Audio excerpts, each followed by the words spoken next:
Isso, em tese, seria o que a gente ia abordar, tá? Os assuntos, mas não vai dar para a gente estar abordando essas questões.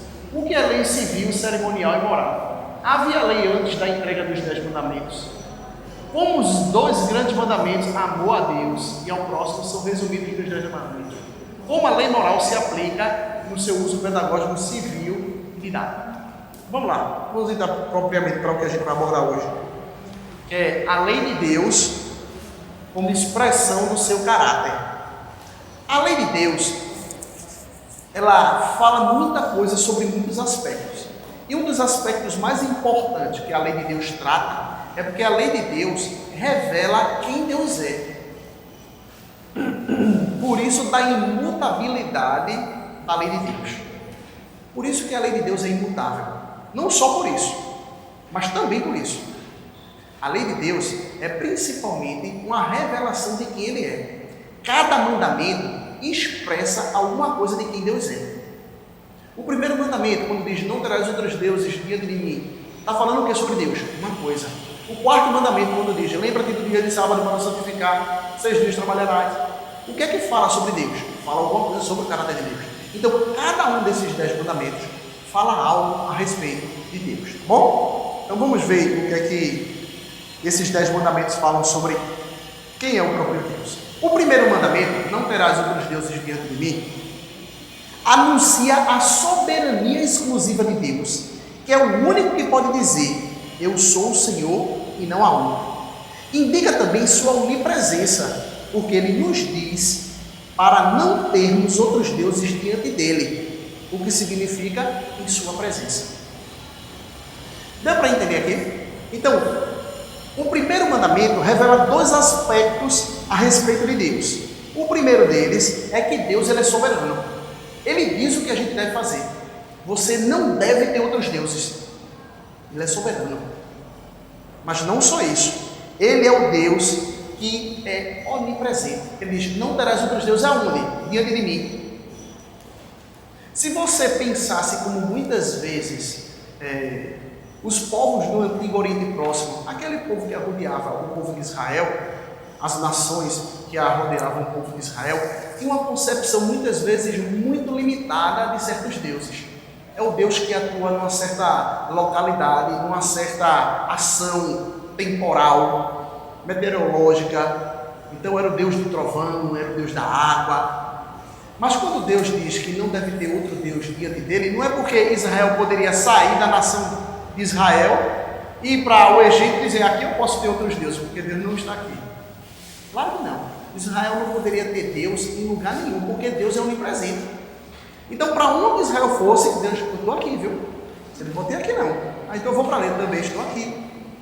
Então, em qualquer lugar que Israel fosse, Israel não poderia ter outros deuses. Por que não poderia ter outros deuses? Porque esse Deus é um Deus onipresente. E Ele não quer outros deuses diante da presença dEle. Se você conseguir fugir da presença dEle, tudo bem. Você tem outros deuses. Mas como você não pode, porque Ele é onipresente, logo segue-se que você não pode ter outros deuses diante do Senhor. Tá bom? Então o primeiro mandamento revela duas características a respeito de quem Deus é. Primeiro, a soberania. Ele diz, vocês não vão ter e vocês não podem ter.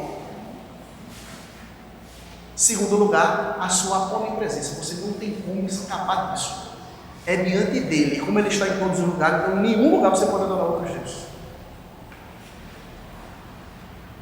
Alguma dúvida? Segundo, o segundo mandamento, que fala, não terás outros deuses diante de mim, não farás para ti imagem de escultura. Nesse mandamento são mundo, que é em cima do céu, nem embaixo da terra, nem as coisas debaixo da terra, nem nas coisas no mar, enfim. O segundo mandamento fala o que é a respeito de Deus? Fala sobre adorar o Deus certo da maneira certa.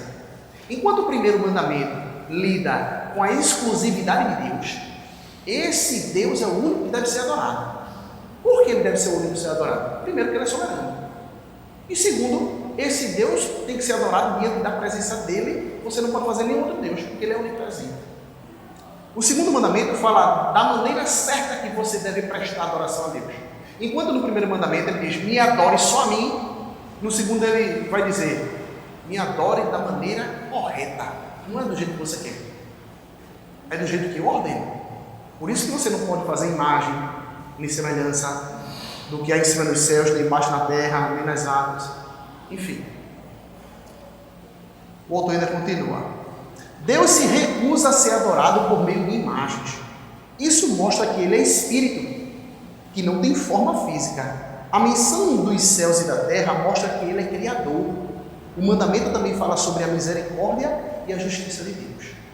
Então veja o que é que o mandamento diz. O mandamento fala a respeito de um Deus que é espírito, não tem imagem. Então muitas vezes a gente vai abordar isso quando a gente tratar sobre os 10 mandamentos na pregação. Às vezes a gente cria na imagem de uma criança, ou até por meio de livros, um Deus, aquele ser velhão, de barba branca, com uma bengalinha sentada no céu. Isso é quebra do segundo mandamento. Se Deus diz que não é para fazer imagem dele, como é que a gente faz imagem dele? Não é, poxa, para as nossas crianças aprenderem. Aprenderem o quê? A pecar contra Deus? Porque como é que elas vão aprender a desobedecer a Deus? Pastor, mas assim, é para ficar, sabe, para ele entender. A Bíblia diz que Deus é espírito, ele não tem uma forma. Como é que você quer atribuir uma forma que Deus disse que era a quebra do segundo mandamento como um meio de instrução para o seu filho se aproximar de Deus? Então, o segundo mandamento nos proíbe fazer qualquer imagem de Deus. E assim, o segundo mandamento também não faz para ti imagens de escultura. Isso. Às vezes a gente entende que é imagem de Deus, mas qualquer imagem, né? Isso. Qualquer imagem que se relacione a Deus. Por quê? E aí a gente puxa o católico, né? Sim. Ontem eu estive lá num casamento, isso. casamento num 15 anos, pelo que você viu lá, e era um monte de católico. Mas aqueles católicos que participam de comunidades, aqueles católicos, digamos assim, carismáticos, né? Os que são mais, assim, fervorosos. Menos católicos. Que não são aqueles católicos que a gente tem. Eles buscam mais. Às vezes a gente não entende o que é que eles estão buscando, mas estão buscando. E eles, não, nós não adoramos. Assim, tem um rapaz que conversando com ele e disse assim, olha, é nojento até a forma como atribui a gente que a gente adora a imagem, que não adora a imagem. Eles batem o pé e dizem que não adoram a imagem. Mas a Bíblia fala, não farás para ti. E não, eles dizem que eles dizem isso. E tem alguma razão de ser. O que não tem é adoração que eles fazem, eles só mudam o nome, né? Porque veja, eles oram aos santos. Agora, imagine só. Você está lá, ação expedito. Está lá, 50 mil pessoas espalhadas pelo mundo, orando ação expedito. E ele é onipresente? Ele está em todo lugar. E como é que ele vai ouvir 50 mil pessoas ao mesmo tempo falando? Quando seu filho está falando do lado, o outro está falando do outro, dá no pé do ouvido, o outro cala a boca, porque tu não está entendendo nada. Imagine 50 mil pessoas orando a Maria. 1 milhão de pessoas orando a Maria. Como é que ela vai ouvir? Ou será que quando ela é assunto aos céus, na perspectiva ela ganha do um católico, atributo, ela ganha um atributo divino? Né? Ela continua sendo um ser humano, limitado com as suas capacidades, mas continua sendo um ser humano. Ela não consegue estar em vários lugares ao mesmo tempo. Então, enfim, há alguma razão de ser na argumentação que diz o seguinte: fazer imagem em si não é algo errado. Fazer imagem de Deus sim é algo errado. Por que fazer imagem não é algo errado? Porque dentro do tabernáculo tinham imagens. Os anjos, né? Tinha a imagem dos querubins lá no Santo dos Santos. Então tinha várias imagens que não eram proibidas. Entretanto, teve também a serpente, né? A serpente do de deserto. bronze, isso. Então assim, entretanto, a Bíblia deixa claro que o uso de imagem para tentar representar Deus é algo incorreto. Não é que a gente não pode pintar em casa. A gente pode pintar, agora Deus não. Deus está proibido. A Bíblia veta isso da gente. Tá? E a questão de Jesus, no sentido de Jesus teve uma imagem. Isso. Né? Aí existe uma discussão também, né? Isso. Então eu posso ou não posso representar uma imagem como de Jesus? Porque até a criança, ela está deixada para ela, né? Por exemplo, o que você falou aí, uma criança para pintar, uma coisa assim, eu acho que a Bíblia marcado, né? Porque é mais visual e a Isso. percepção. Agora veja só, a gente tem que ter cuidado com isso, sabe por quê? Cuidado para não. Se Deus, veja, irmã, se Deus estivesse mais preocupado com imagem visual para as crianças do que muitas vezes a gente supõe que Deus está, Ele teria nos dado uma Bíblia com figuras. Ele não deu Bíblia com figuras, Ele deu Bíblia com palavras. Aí você acha que aquela Bíblia de criança e aqueles desenhos que tem para criança. Não é necessário, né? Não é necessário. Se fosse necessário, a gente diria que antes de existir essas Bíblias, como é que as crianças aprendiam da palavra de Deus? Como é que as crianças cresciam no temor do Senhor? Judeus. Então, assim, não é necessário. Há uma discussão, e eu também vou falar no sermão, quando eu falar sobre o segundo mandamento, sobre se Jesus poderia ser feito imagem de Jesus ou não. Há uma discussão. Nos nossos símbolos de fé, é claramente proibido. Os nossos símbolos de fé dizem claramente que a gente não pode fazer imagens da segunda pessoa da Trindade, que é Jesus. É assim, o nível de compreensão da criança, né? É assim, que tem uma coisa. Apesar de que quando ela vai crescendo, que vai desenvolvendo mais na Sim. vida, ela vai absorvendo mais que é. Eu sei, a gente tem que ter cuidado com o seguinte: ninguém conhece mais as crianças do que Deus. A senhora duvida disso? Claro que não. Ninguém conhece mais as crianças do que Deus. E Deus nos deu a Bíblia com palavras para a gente instruir as crianças. Isso não significa dizer que a gente não possa construir imagens, por assim dizer, mental, ter algumas analogias, instruções do dia a dia da criança. Nem que a gente possa utilizar algum tipo de instrução ilustrativa para as crianças. Agora a gente tem que entender o seguinte: isso não é, né? Isso, a gente não pode nunca achar que o visual tem precedência sobre as palavras, nunca. Para e pense, qualquer pessoa que tem uma imagem visual, veja que todos os milagres da Bíblia são interpretados. Jesus faz um milagre, ele diz o que aquilo significa, ou para que aquilo aponta. No Evangelho de João, por exemplo, os milagres são chamados de sinais. O que é um sinal? O que é um sinal? É algo que aponta para outra coisa. Um sinal nunca é a realidade em si mesmo. Então, o milagre do Mar Vermelho sendo aberto, se não houvesse palavra alguma, aquilo ali para dizer: o que foi isso? Foi um evento meteorológico? O que foi isso? Foi os magos do Egito? Se não houvesse palavras sendo ditas, aquilo ali não tinha significado nenhum. Ou teria significado outros, que não o que o próprio Deus disse. O que é que eu estou querendo dizer? Veja que de Gênesis e Apocalipse a prioridade bíblica sempre é a palavra. Como é que começa Gênesis capítulo 1, verso 1? Princípio. No princípio a palavra falando. No princípio era o verbo e o verbo estava com Deus. Ou melhor, no princípio criou Deus os céus e a terra. E disse Deus: haja luz, e houve luz. Então, desde o início da criação, você percebe que a palavra tem precedência sobre qualquer outra coisa. Deus, ele inicia criando o mundo pela palavra. Deus, ele nos chama à conversão por meio da palavra. Deus repreende o seu povo por meio da palavra. Eu sei, mas veja bem, uma criança quando vai para a igreja pequenininha, Sim. Deus criou o céu, a terra. Sim. Aí não usa, tá entendendo? O céu. Veja, eu não estou dizendo que é errado usar. Eu estou dizendo. É usar a imagem de Deus, não é isso? Não pode usar a imagem de Deus, nem estou dizendo que isso é necessário. Veja a implicação. A gente está no século XXI, certo?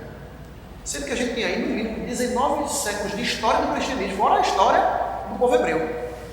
E as crianças iam para o momento do culto, eram instruídas pelos pais, e dificilmente eles tinham algum tipo de ilustração. Mais uma vez, é errado? Porque a minha filha mesmo, ela é de ver e escutar. Sim. É a visão e a audição. Veja, é subjetivo, irmão. É subjetivo, veja, é subjetivo. Eu não estou dizendo que a criança não é visual, mas eu estou dizendo que é desnecessário você achar que a criança só pode ser instruída, ela nunca vai aprender se não tiver algum tipo de ilustração. Eu não estou dizendo que nem é errado fazer isso. Estou dizendo que o que é necessário, indispensável, essencial são as palavras. E assim, Se você pode acrescentar alguma coisa que você acredita que didaticamente aquilo pode ajudar, tudo bem. Agora você não pode achar que aquilo ali, se não for dado à criança, a criança não vai aprender, a criança não vai crescer, porque a gente desconsideraria mais de 3, 4 mil anos de história do povo de Deus. e assim, Entendeu? E quem converte é o Espírito Santo de Deus. Isso. Até a criança, né? Então, E a Bíblia diz que a fé vem pelo ouvir, e ouvir a palavra de Cristo. Não é pelo ver.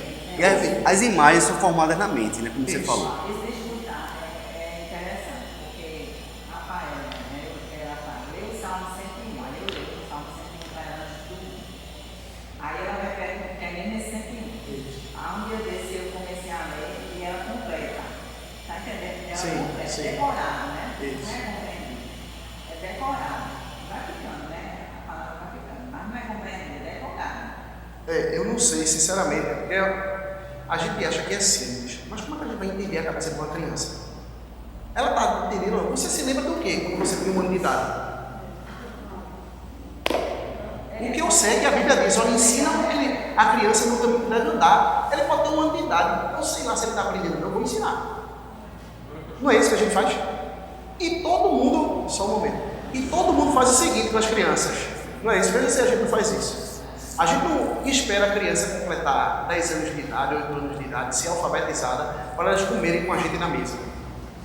Ah, filho, não venha comer com a gente não, porque você não entende nada que a gente está falando. Vá para lá, como a gente faz isso? A gente coloca eles de lado da gente, a gente conversa, a gente fala da palavra de Deus, a gente discute sobre algum assunto e ele vai crescendo. Ele vai crescer. Até onde aquilo ali vai ficar na mente dele ou não, quem sabe é Deus. O que a gente não pode esquecer é que a Bíblia, as palavras das Escrituras devem ter precedência sobre qualquer outra coisa.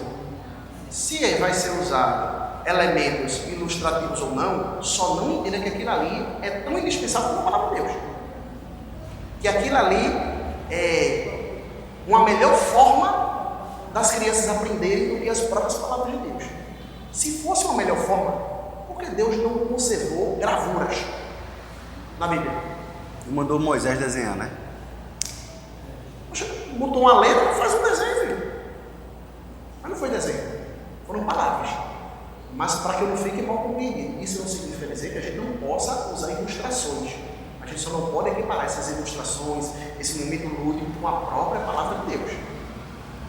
E muitas vezes a gente está tão preocupado com o lúdico que a gente se esquece das palavras que devem ser ditas, as palavras de vida eterna. Nessa fonte de poder, essa ilustração, a gente vai ver, você colocou a história da igreja, a gente vai ver, principalmente no período do medieval aí, a gente vai ter os vitais que ilustravam algumas histórias de vida. Isso. Também pelo nível de instrução da população. Isso. E muitos ali tinham contato com as histórias bíblicas através desses vitais, dessas ilustrações. Isso. Você percebe, presbítero Adilson, que à medida que a igreja reformada vem e destoa da igreja católica romana, eles tiram esses desenhos dos cultos. Inclusive, tem uma grande preocupação de alfabetizar o povo. Isso. Eles tiram, porque eles acham não. Biblicamente, eles concluíram que a instrução para o povo de Deus é a palavra proposicional. É a palavra falada, são frases, são construções argumentativas que Deus utilizou para converter e chamar o seu povo ao arrependimento e à fé. E não imagens. Aquilo ali é o anjo Gabriel, para ir lá, é o anjo Gabriel. E fica muito presente, muito ilustrado na preocupação que eles tinham de traduzir a Bíblia para a linguagem do povo, para que o povo pudesse alfabetizar o povo, para que o povo pudesse ler. Isso. Eles ficam muito presentes nessa preocupação. Exato. Então, a gente só deve ter esse cuidado, porque Deus, como o pedagogo por excelência, ele nos deixou as palavras para serem ensinadas às nossas crianças. E lembre-se do seguinte, o próprio Salmo, ou os Salmos, invariavelmente contém imagens faladas. Então Deus é como uma rocha, Deus é como um pastor. Claro que aquilo ali vem na sua mente, o pastor. Um cedro do Líbano. O céu do Líbano, enfim. A gente só não pode achar, ou a gente só não pode fazer imagem do próprio Deus. Por exemplo, Deus fala de um pastor, você diz, o que é um pastor? Aí você pode dizer, meu Deus, é aquele pastor. Aí você está quebrando o segundo mandamento. Mas enfim, há uma discussão a respeito de se pode fazer imagem de Jesus ou não. Mas vamos mais para frente, né? O segundo mandamento fala o que é a respeito do caráter de Deus. Pode falar, né?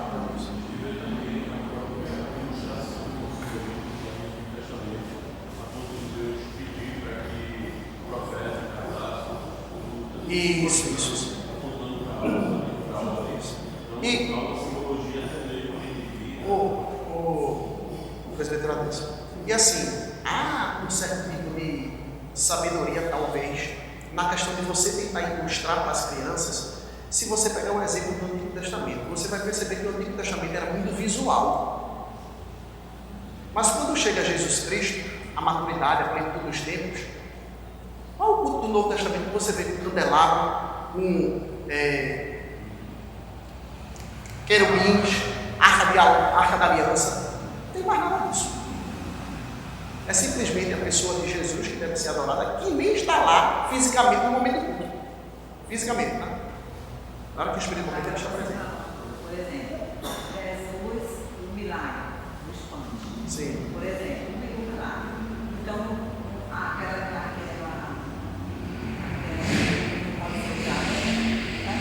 Pode, ele falou que pode. Pode. Pode, mas só pode ser usado. não substitui a outra, né? Pode ser usado, complementa, assim, como se fosse necessário. Não é necessário, mas pode ser usado. Veja só, não, é porque as escolas hoje realmente entendem que tudo deve ser ilustrativo. Só que a gente vai se guerrear com a Bíblia que não tem ilustração nenhuma. E como é que o povo aprendia durante esse período todo? Como é que as crianças aprendiam? Como é que as crianças eram muito mais inteligentes do que as crianças hoje? Com toda a tecnologia, com todo o slide, com todo Canva, não sei o quê, Netflix.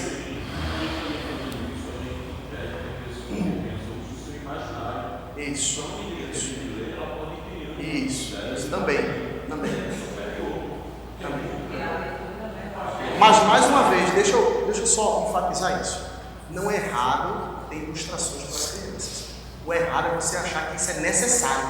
Se é necessário, você está dizendo, todo o cristianismo que veio antes da nossa era visual, ou visual entre aspas, porque na época de Jesus era um mundo bem visual, tá? Por exemplo, na época dos gregos, os gregos era o ápice do teatro.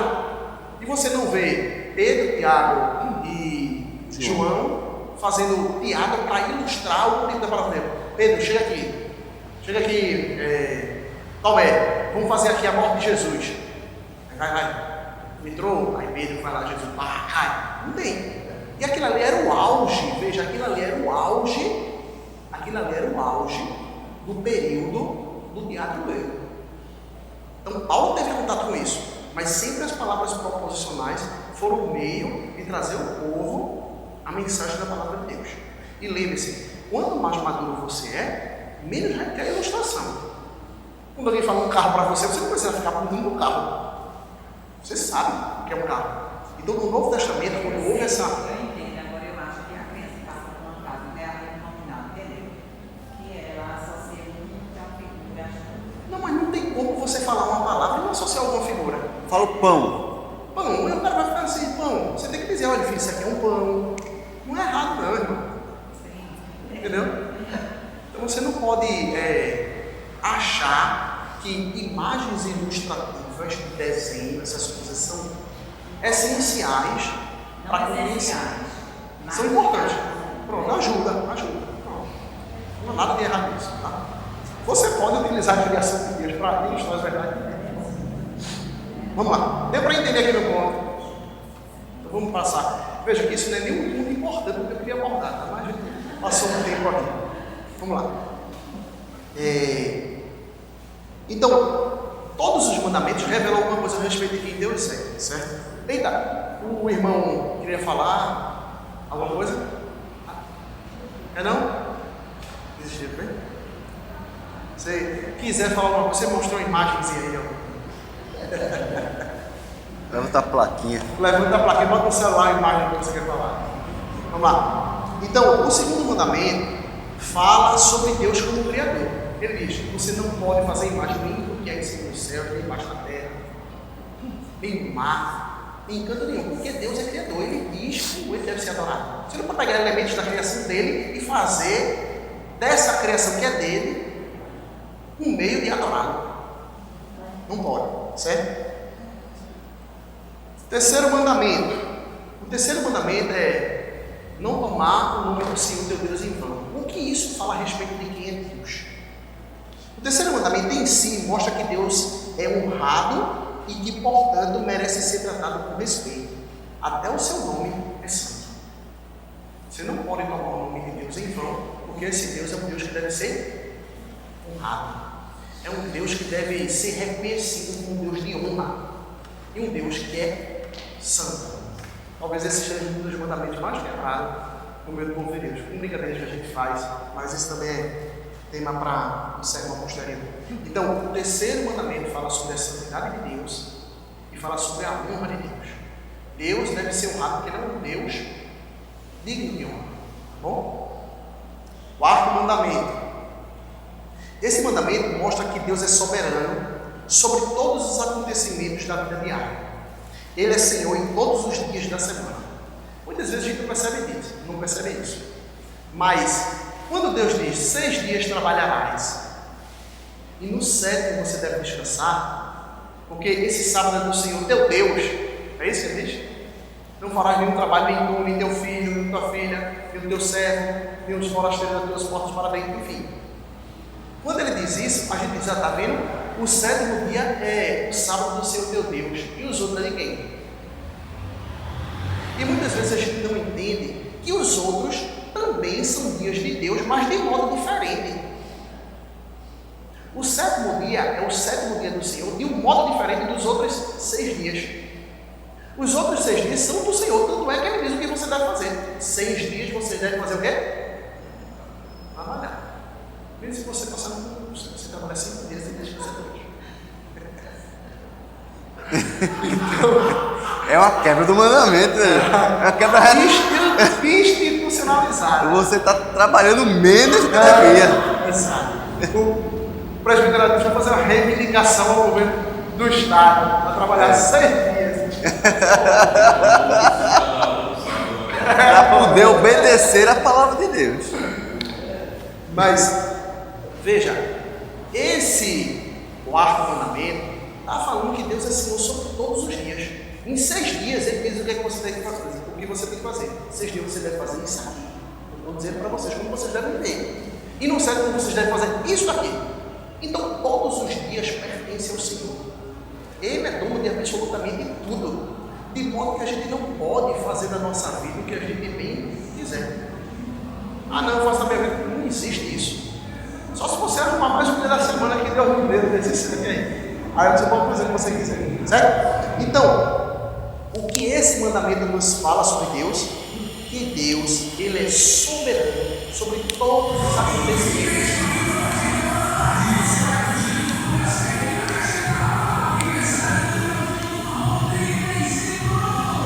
Nos fala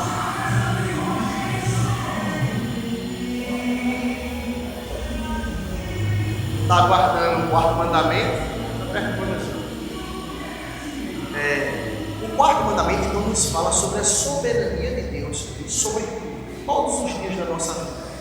Todos os dias da nossa vida devem ser vividos em conformidade à vontade do Senhor, certo?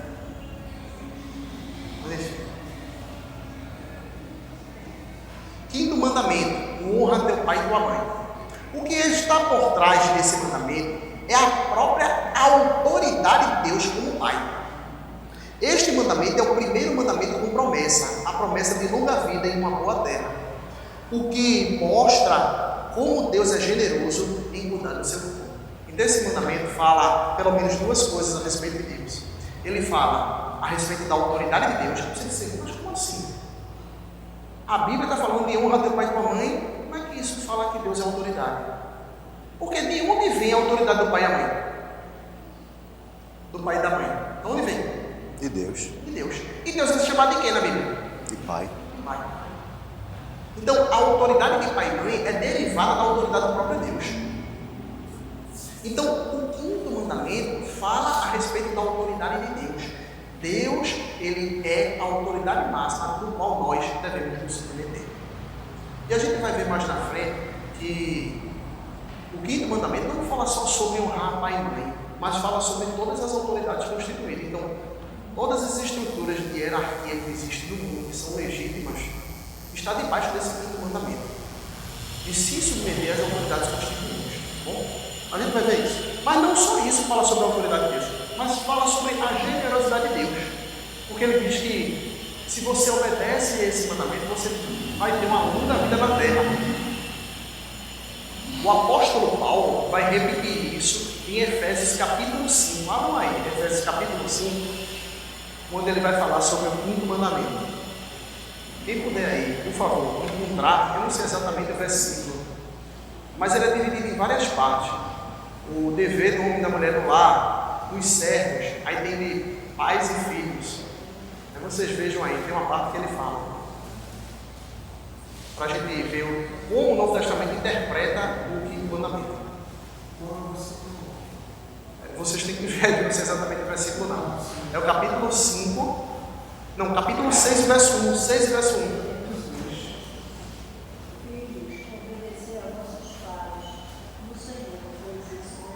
Verso 2, irmão. Verso 2.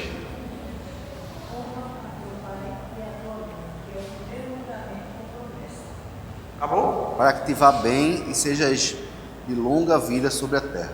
Para que te vá bem e seja de longa vida na terra. Será que Paulo estava dizendo aos Efésios que eles deveriam ter uma longa vida na terra de Canaã? Ele está falando aqui dando um significado de longa vida na terra, de uma terra futura. Tanto é que o Senhor Jesus Cristo, lá nas bem-aventuranças, vai dizer: bem-aventurados os humildes de espírito, porque bem-aventurados os mansos, porque eles herdarão a terra. Então a terra que foi prometida lá no Antigo Testamento, no 5º mandamento, na verdade apontava para uma terra maior e mais real. Aquela terra do Antigo Testamento era simplesmente uma ilustração provisória da verdadeira terra que o Senhor Jesus Cristo veio trazer, que é o novo céu e a nova terra. Deus vai dizer: bem-aventurados os mansos, porque eles herdaram a terra. Aí você vê o 5º mandamento falando de terra, e você vê Paulo reafirmando o 5º mandamento. Tudo isso tem a ver com os novos céus e a nova terra, tá bom?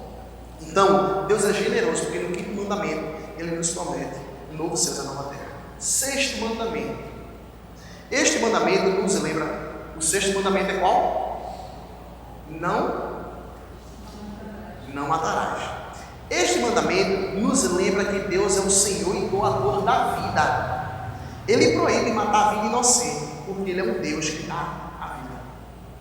Então, por que é errado você matar um inocente? Porque você não é dono da vida alheia, nem da sua própria vida.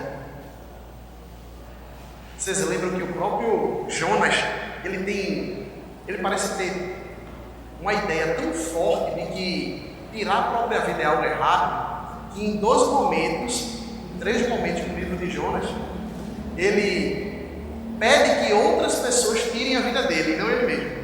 Vocês lembram que quando ele está no barco, ele diz para os marinheiros: me joguem ao mar. Ó, meu filho, eu não faço mal flecheiro, porque todo mundo me joga. Joga tudo. Fosse a gente desse jeito nordestino, a gente que joga todo menino. Mas por que Jonas não queria se jogar? Muito provavelmente porque ele tinha essa noção forte de que tirar a própria vida era um pecado muito ruim dentro de Deus. Entendido? Olha o trabalho sujo aí. Mas interessante é que os marinheiros pediram perdão a Deus, Isso. né? Pelo mal que iam fazer, né? Isso. E você vai ver que no capítulo número 4, Jonas 2 vezes pede para que Deus tire a vida dele. Era tão simples você se matar, como ainda é hoje. Mas Jonas não queria tirar a própria vida, porque ele tinha essa noção de que Deus é o doador da vida, então eu não posso tirar. Que outros tirem, que outros pequem, que o próprio Deus faça isso, mas eu não vou fazer não. Eu sou um homem de Deus, mesmo desobedecendo a Deus. Certo? Então, o 6º mandamento nos fala a respeito de Deus ser o doador da vida. Isso tem implicações para as mais diversas áreas da vida. Né? Como a gente trata uma pessoa e tira a vida de outro que foi feito à imagem e semelhança de Deus. Como a gente deve ver uma pessoa que está tentando fazer o aborto. Enfim, mas aí é uma questão lá para a gente tratar desse mandamento, se Deus nos conceder. 7º mandamento. Qual é o 7º mandamento? Não adulterarás. O que este mandamento nos diz sobre Deus? Diz-nos que Ele é um Deus de pureza e fidelidade. Um Deus que espera que a aliança seja guardada. Diz-nos também que Ele é um Deus de alegria, Porque este mandamento preserva o sexo para a sociedade, no casamento. Em outras palavras, quando Deus diz que não se deve adulterar, é porque Ele está pedindo fidelidade no casamento. E por que Ele está pedindo fidelidade no casamento? Porque Deus é um Deus fiel. Ele não é um Deus traidor. Ele não é um Deus desleal. Mas Ele é um Deus leal e fiel à sua aliança com o seu povo. De modo que esse mandamento nos fala da fidelidade de Deus. De modo que aquelas pessoas que quebram esse mandamento, elas estão indiretamente propagando a infidelidade contra o Deus que é fiel. Então a infidelidade não é ruim só simplesmente porque quebra a aliança dentro do casamento. A infidelidade é ruim porque isso afronta o caráter fiel de Deus. Então todo mandamento é, em primeiro lugar, uma afronta ao próprio caráter de Deus. Quando você não guarda o domingo, você está dizendo a Deus: eu faço o que eu quiser na minha vida. O domingo é meu, sim ou não? Eu já trabalhei 7 dias aí, fiz tudo, já botou no dízimo, mas o senhor quer botar ainda no domingo? Pronto, o domingo também é de Deus. Você está afrontando o próprio Deus quando você peca, quando você não obedece esse mandamento, tá bom? Mas diz também que esse é um Deus de pureza. Por quê? Porque a infidelidade cria impureza no relacionamento. E Deus é um Deus puro. Por isso que você não deve trair. Por isso que você deve se manter fiel. Porque o nosso Deus, Ele é puro e fiel. Pode falar. Você acha da realidade? Às vezes a gente tem uma instância de sociedade e a gente vê nos Estados Unidos algumas forças de elite. Se o soldado, se o militar tiver histórico que traiu a esposa, ele não aceita naquela própria elite. Se ele tiver o quê? Se ele tiver traído, se ele for infiel, Isso. ele não aceita. Isso. Porque se ele é capaz de trair aquela pessoa que está toda nome com ele e vive com ele, se ele for capaz de trair aquela pessoa, como ele não trairá? Isso. Então a linha de fidelidade é provada ao chão. Isso. Professor, e se as pessoas que, no caso, que trabalham, por exemplo, vigilantes ou enfermeiros, têm aqueles horários que são alternados, quando caem de domingo e a escala cai para trabalhar nos fins de semana, de qualquer forma, ele está pecando contra Deus? Não, mas aí veja, eu não quero tratar cada uma das implicações dos 10 mandamentos. A pergunta foi boa, tá? Até para não deixar uma dúvida a respeito disso. Mas eu estou simplesmente pincelando. Não estou lidando com todas as implicações, com todas as nuances que a palavra nos diz. Jesus vai dizer que a gente, no 7º dia, ele vai dizer que a gente pode fazer obra de misericórdia e de necessidade. Lembra lá quando os discípulos estão com medo? Lá que os discípulos estão colhendo comida no sábado e vem os líderes religiosos acusando Jesus, eles trabalham no sábado, não sei o quê. Então, Jesus vai dizer que obras de misericórdia e de necessidade podem ser feitas no sábado. O que seriam obras de misericórdia? Visitar uma pessoa. O que seriam obras de necessidade? Um policial. Como é que vai ter polícia dia de domingo? Aí pronto. Aí vai ficar um negócio muito complicado, né? Alguém adoeceu, você socorre a pessoa. Socorrer a pessoa, um médico, principalmente o pessoal da saúde, né? Enfermeiros, enfim. Então, existem várias áreas que se encaixam na ideia de obras de necessidade e obras de misericórdia, tá bom? Então, um vigilante, se estiver vigilando para trabalhar, entra, derruba tudo, enfim. Certo? Então, não seria uma quebra desse mandamento, tá bom? Alguma dúvida? 8º mandamento. Quem lembra qual é o 8º mandamento? Oi? Não furtarás. O Deus que nos deu este mandamento é nosso Criador e provedor. Guardá-lo é reconhecer que, em última análise, tudo pertence a Ele. E que assim sendo, não temos o direito de tomar o que Ele deu para outra pessoa. Então, o não furtarás fala o que a respeito de quem Deus é? Ele é dono de tudo.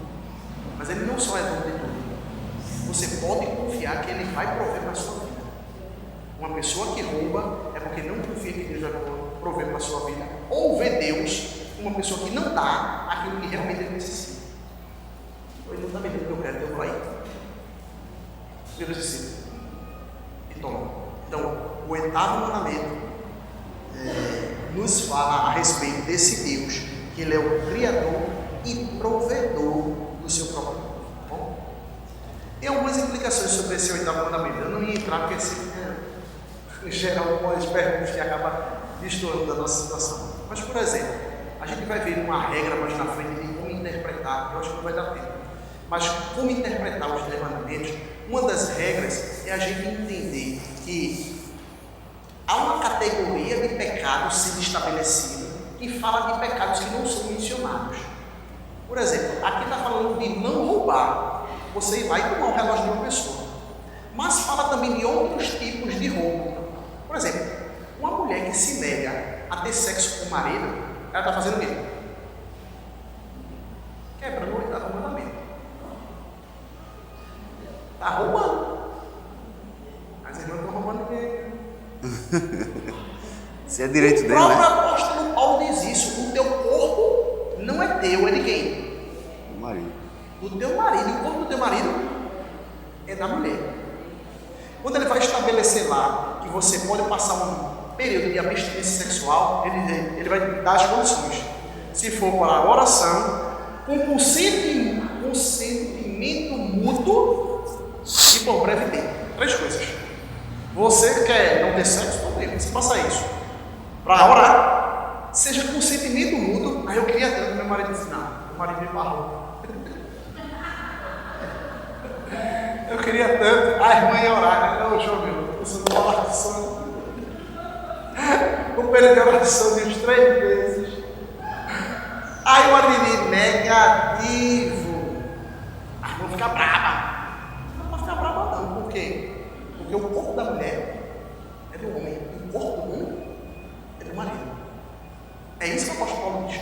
Então, você deve fazer isso. Se não for ter sexo, você vai dizer, isso deve ser para oração, por breve tempo. Ainda bem que Paulo não estabeleceu breve tempo, porque 1000 dias são como um ano e um dia. Então pode ser um breve tempo uns 4, 5, 6, 7 meses. Um ano passa rápido. Um ano passa rápido. Então, deve ser por consentimento mútuo para se dedicar à oração e deve ser consentimento mútuo para oração e breve tempo. São 3 coisas: breve tempo, consentimento mútuo e para oração. Para quê? Para que Satanás não vos tente. Isso, porque Satanás não vos tente. A questão sexual era tão sensível isso, que até orando. Isso, não resolve o problema. Exatamente. Foi bom salientar isso. Certo? Então, irmãs e irmãos que negam sexo às suas esposas ou aos seus maridos estão quebrando o oitavo mandamento. Já estou vendo muitos maridos chegando com uma plaquinha de 8 mandamentos aqui. Assim. Vou fazer um 8 bem grande lá em casa, vou botar um painel. Sabe? Oitavo mandamento. Cadê a Amanda? Vamos lá, 9º mandamento. E o 9º mandamento, qual é o 9º mandamento, irmãos? Não dirás falso testemunho. Este mandamento vem do Deus da verdade, que é correto em tudo que ele é, diz e faz. Como diz a Escritura, a força de Israel não mente. Então o que é que esse mandamento fala a respeito de Deus? Que ele é um Deus verdadeiro. A Bíblia vai dizer que seja Deus verdadeiro e todo homem mentiroso. Seja Deus verdadeiro e todo homem mentiroso. Então, a fonte da verdade é o próprio Deus. Por isso que a gente não pode dar falso testemunho contra o nosso próximo. Até muitas vezes, eu vou fazer mais uma aplicação aqui, mas até muitas vezes a gente, quando desconsidera o talento de uma pessoa, a gente está quebrando o 9º mandamento. Porque o 9º mandamento vai dizer que a gente não pode dar falso testemunho. Imagine uma pessoa que joga muito. O cara é um craque de bola, mas ele é do outro time, do curso, time de pau. Ele aqui ele joga nada, que não perna de pau, ele ali já não está jogando na ladeira. Você está quebrando o 9º mandamento, porque você está dando falso testemunho. Deus deu um talento a ele, você não está reconhecendo esse talento, você está abstraindo isso. Oi?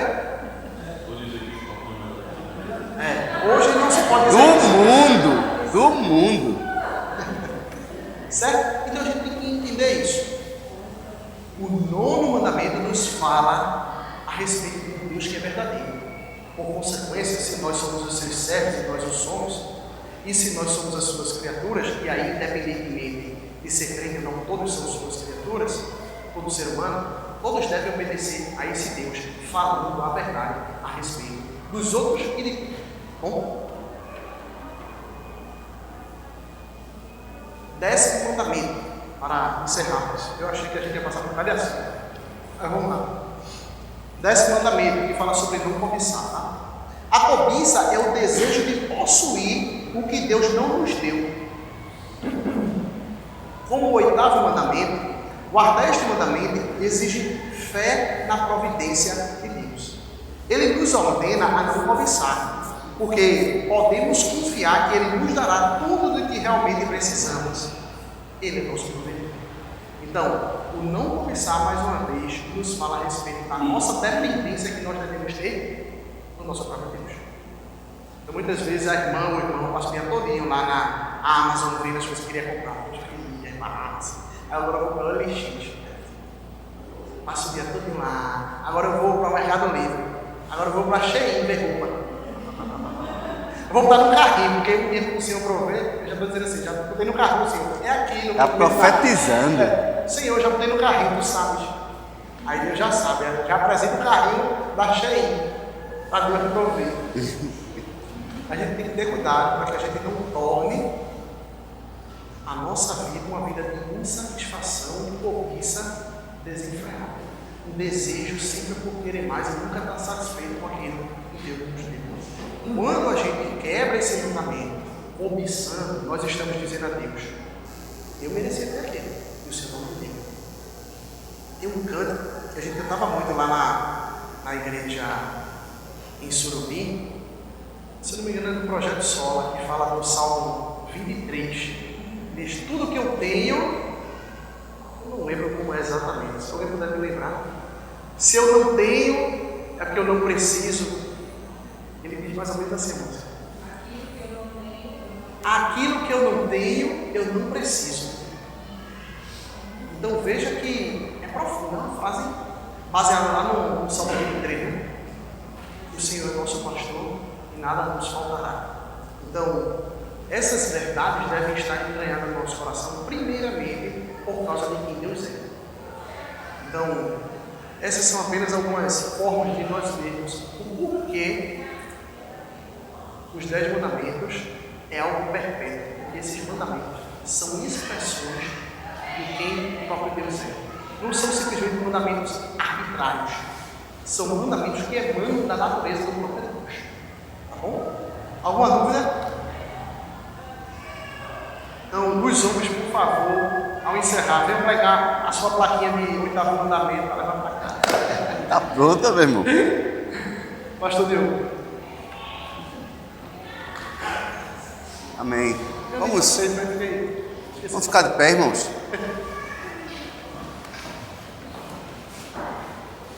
Vamos orar, encerrando esse momento, agradecendo a Deus pela manhã e mais tarde volte. Hoje à noite eu estarei em Camutanga, portanto estarei ausente daqui. Vou pregar lá, tá certo? Que é a nossa congregação lá no interior de Camutanga, tá bom? Vamos orar. Senhor nosso Deus, obrigado, Pai Santo, porque a Tua palavra, ela é suficiente para nós. A Tua lei é santa, Senhor. Nos dê prazer e alegria em conhecer cada vez mais e obedecer, Senhor. Na obediência, Pai, a uma bênção da Tua parte para nós. Queremos, Senhor Deus, Te agradar em tudo. Queremos, Senhor Deus, Te honrar em tudo. E nos submetemos, Senhor Deus, à Tua santa palavra. E nela a alegria aos nossos corações. Que o Senhor nos ajude a viver, a se alegrar realmente e obedecer a Tua lei. Em nome de Jesus. Amém.